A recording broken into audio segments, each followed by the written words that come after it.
Hi VC, it's Aaron, Mutha Alamir. Today I'm bringing you part 2 of the Great Monkees Experiment. Now, this happened because my great friend Chris Prophy decided to send me a Monkees record, knowing how much I disliked the Monkees, and he wanted me to give it a chance and try to get me to like the Monkees. Now, the album he sent me was this one here, which he calls a masterpiece, and it even says the Monkees' fourth #1 album, their 1967 masterpiece, right on the hype sticker.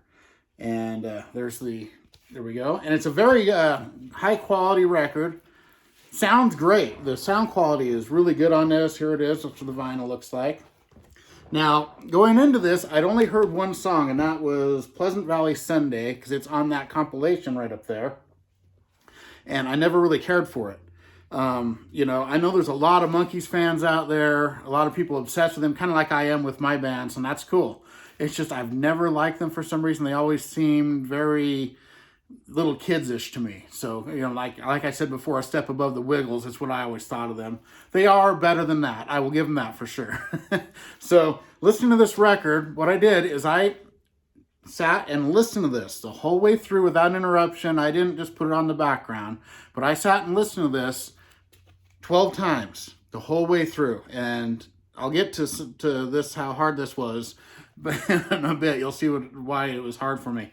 But it took a while, so it took a couple weeks to digest it. I even listened to it once on Tuesday when I was drinking beer, because sometimes that'll affect my opinion of a record.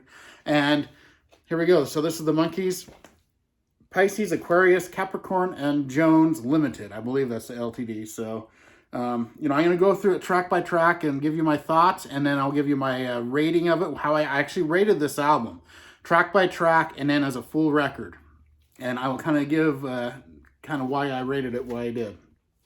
So first off, it starts off with the song Salesman, and that's when Michael Nesmith's on the vocals, Michael Nesmith, who a lot of people love. Michael Nesmith, because he's the, a real songwriter, real musician, plays guitar. All of them became real musicians, and I get that. I don't have anything like that against them at all.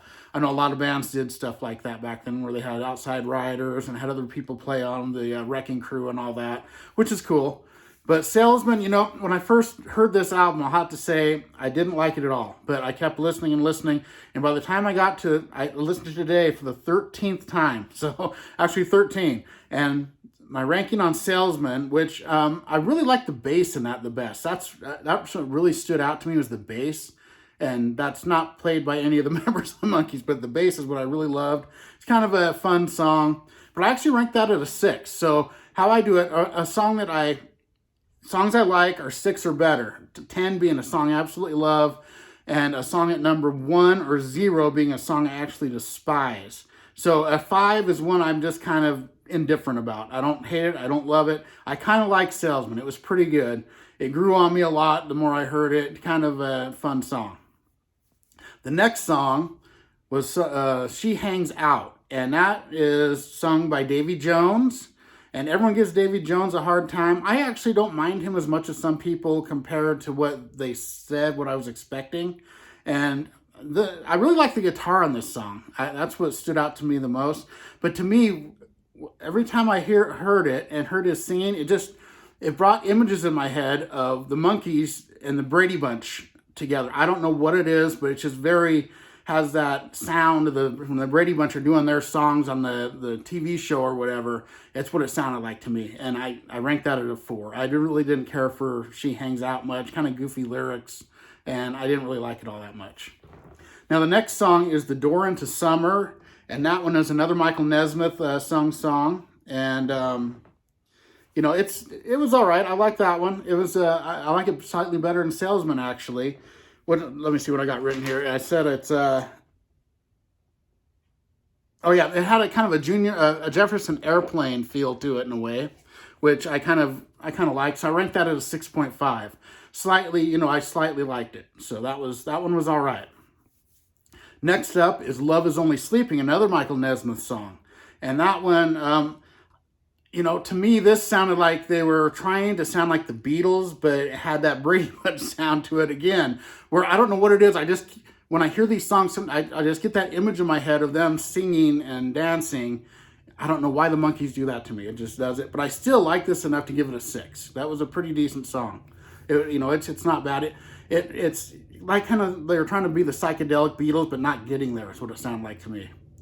Now up next is the song Cuddly Toy. And this one surprised me.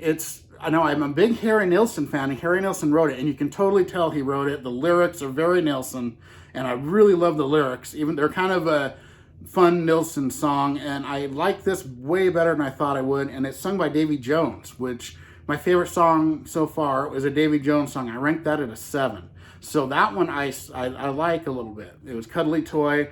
It kind of had a little of the Brady Bunch feel to me, but not as much. It was, I don't know, I just liked it. You could tell it was Nilsson, and that really brought it up for me a little bit.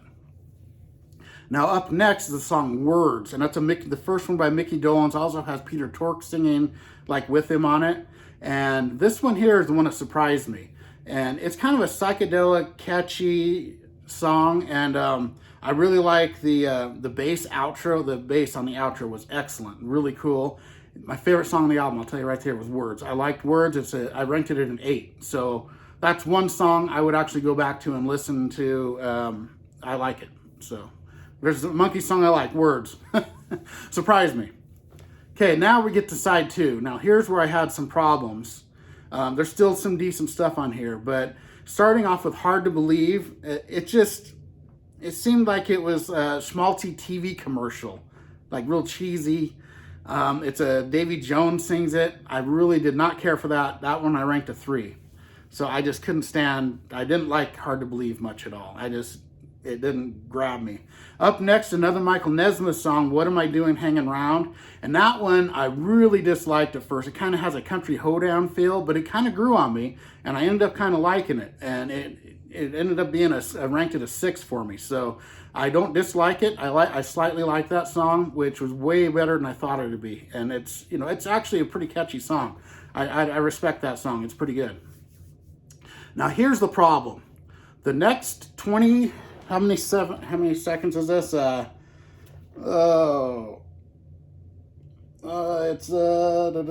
can't see how long it is. It's like 27 seconds. And this is called Peter Percival's, let me see, I'll read it from the back. Peter Percival Patterson's Pet Pig Porky.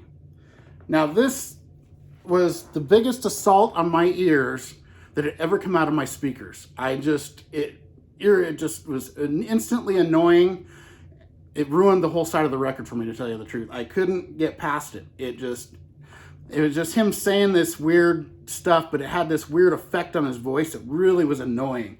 And every time I went to play side 2, I was like, oh no, not this again, because I got to hear that. It just bugged me so much. And the word, seriously. And I'm a person that actually likes Revolution 9. This one here, it just annoyed me so much. I couldn't get past it. I rate that at a 0, but it's not even that good. It takes away from the whole side that I rate it at a -5 because it takes away one from every song on the side. So that one is a -5 to me. That's the one that killed me right there. Up next, Pleasant Valley Sunday, the song I'd heard before. It's kind of, it's all right. It's kind of generic in a way, but it's not too bad. I rated that a 4. I don't really like it, but it's not like the previous thing. So, and then up next there's Daily Nightly, and this was another Pleasant Valley Sunday was Mickey Dolenz singing. Daily Nightly, another Mickey Dolenz song. That one there, it was very psychedelic. It almost was like you mix the 13th Floor Elevators with later day Beatles, and then a very Jefferson Airplane vocal to it, but kind of, not as good as any of them. And it was all right. So I rate that as a 5. That's when I'm kind of indifferent. It was kind of like they were doing that just to do it instead of, it didn't really sound, natural to me. It sounded like they were forcing it, but that's just me. And that's after I've heard this, I'm not a Monkee fan for life, but I've heard this 13 times now. So I did give it a good chance. And then up next, we got Don't Call on Me, which is the last Michael Nesmith song on the record. This is my least favorite of the Michael Nesmith songs. It kind of it reminded me of a kind of a pretentious Lounge song. I don't know. It just didn't sit right with me. I didn't really care for Don't Call on Me, but I ranked it a 4, just barely below average. And then up next, Star Collector. And that one is a Davy Jones song, very cartoonish. I didn't care for that at all. I thought it ended with a weak track. It was almost a throwaway. I ranked that a 3. And now, so, you know, overall, there were some highs and lows, but I still don't think I want more Monkee records. It's just, they're just not for me. But thank you, Chris. I really appreciate Chris. And that was very cool of him to send me this record. And it, you know, this is kind of a fun experiment, even with a band I don't like. I like doing this. It was fun. So I ranked this. It came out to ranking. I had all that, and I ranked it. It ended up a 4.42 out of 10. So now I'll just say I have about 4,500 records in my collection, and I'd say 90% of them at least I'd rank at a 6 or higher, because I don't have much filler in my collection.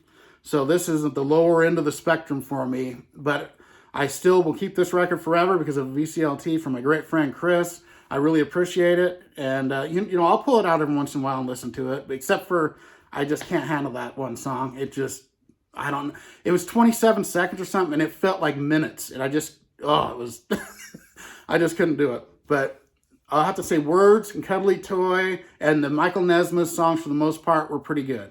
So, I mean, better than I expected. But a 4.42 out of 10. And everyone, here we go. That's my Monkees experiment, and I'll see you next time. Thank you.